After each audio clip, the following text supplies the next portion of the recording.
Hey, I wanted to take some time today to talk about our tiny house and gender roles. For some of you, this might feel like a big jump. What do these things, gender expression, gender identity, gender roles, have to do with building a tiny house? I actually even struggled to create a message and content for this video. I felt like I was walking on eggshells a bit because I didn't want to put off any of your support. Your support is crucial to us.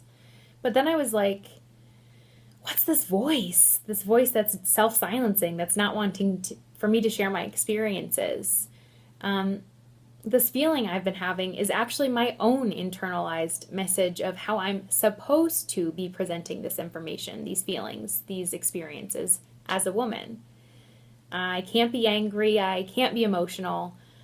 I need to construct a message that is objective and provides useful information for our supporters. I don't want to get anybody offended or think that I'm a raging feminist. But I am a raging feminist. And this internal monologue I've been having is exactly what I want to talk about.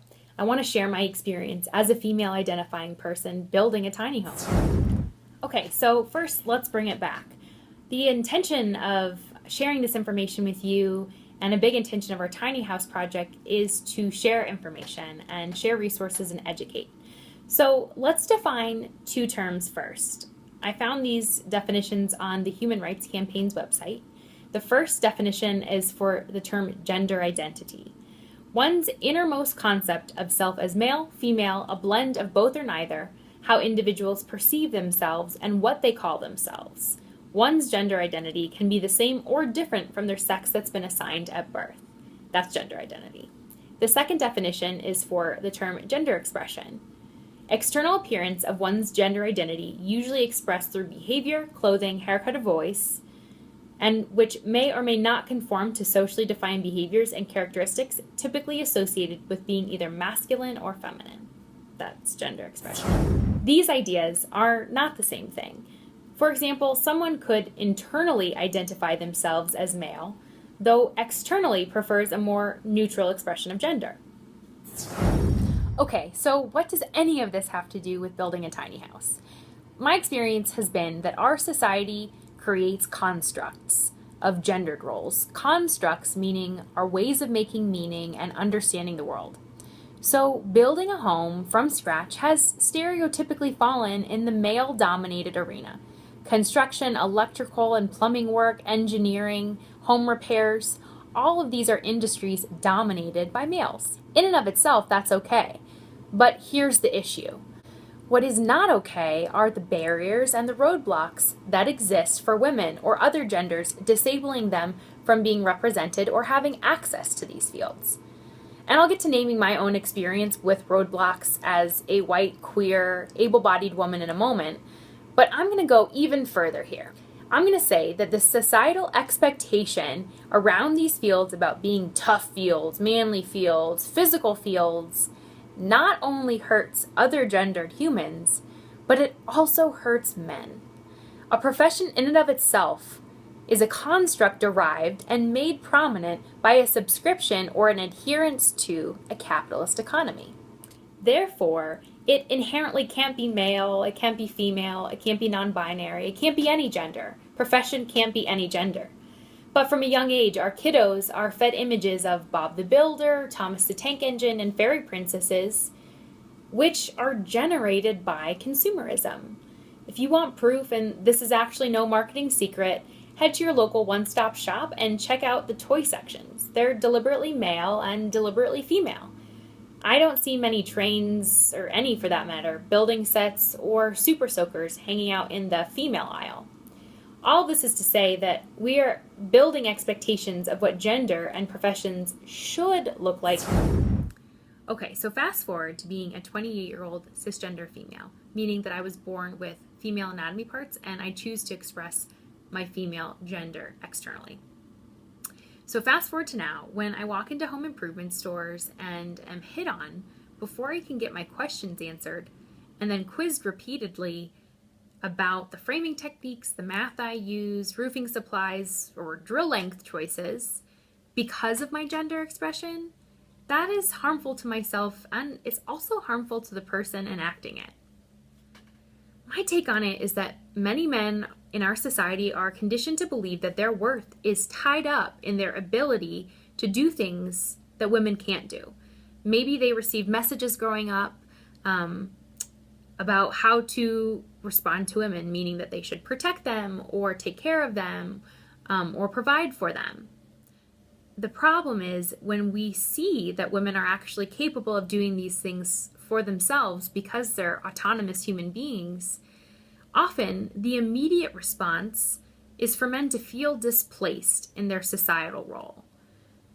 And this gets enacted and displayed in many ways. But that's why it's hurtful to men too. That social construct or role gets put on us. We may identify fully with it or not at all, or maybe in different moments depending on our astrological sign. It's the mark of a society that is an aggressive society.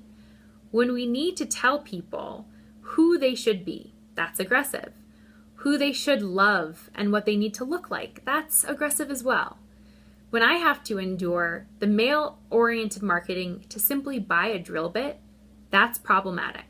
When I have random strangers walking up to me during the construction of my own home, rapidly quizzing me about the research I've done, why I'm using such and such instead of another such and such, that's felt. It's felt by me. It's deeply felt. It's an act of aggression, doubtfully conscious or intentional, but it's certainly not wanted. I've got gumption, which is why I'm talking about this. I'm resilient. But no wonder women feel so disempowered when it comes to working in any of these fields. And you know what? I used to get really angry, and I clearly sometimes still do. But something in me has really shifted, and that's to create some space for compassion. By no means am I telling you that that's what you need to feel too, but that's my experience. So, in creating space for compassion, I recognize that these constructs run deep. They are old. We are, as a society, we profit from them. And yet they are subtly and not so subtly eroding our humanity, our connections to ourselves and to others. And before you get the torches and make this into a witch hunt, which well done, you've found me, I believe in a balance of masculine, non-binary, and feminine energies. By no means am I advocating for death to masculinity. True masculinity for you gets to and should only be determined by you. One of my favorite educators and therapists, Eugene Genlin, says regarding learning his technique called focusing, if any of his steps don't work, if the manual doesn't work, throw it out. I was really fortunate to have gender roles reversed growing up. My mother worked outside the home, and my father worked more part-time so that he could help raise myself and my 3 siblings. I knew on some level that this wasn't necessarily the norm in our country, but it ensured that I grew up with a critical consciousness.